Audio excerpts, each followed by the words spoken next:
How does state sovereignty affect the Human Rights Council? Imagine a world where every country is like a parent in a big family, each with its own rules and ways of doing things. Now, picture a group of neighbors trying to help out when someone is in trouble. That's kind of how the United Nations Human Rights Council works. But here's the catch. Each country's sovereignty makes things a lot more complicated. State sovereignty means countries have the right to control what happens inside their borders without outside interference. It's like a country saying, "This is my house, and I decide what happens here." This idea shapes how the Human Rights Council can act. The Council wants to promote and protect human rights everywhere, but it can't just walk into a country and start telling them what to do. It needs the country's permission first. All member countries of the United Nations are considered equal. This is called sovereign equality. It means no country can boss around another.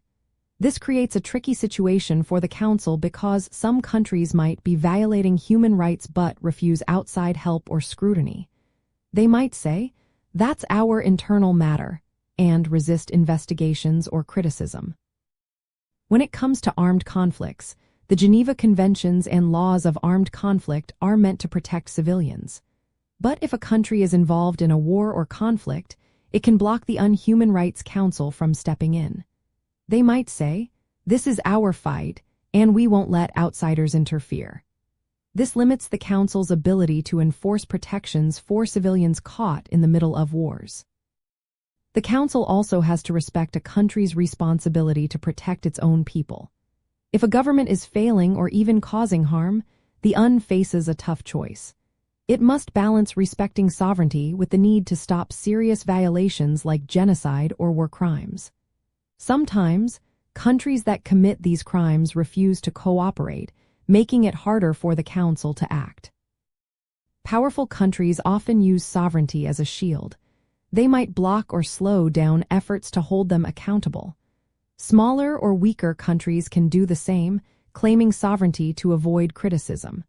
This dynamic can make the Human Rights Council less effective in ensuring human rights are upheld.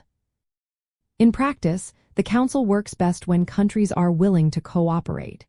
It can offer help like training, monitoring, and technical support. But it can't force countries to change their ways without risking conflict or losing trust.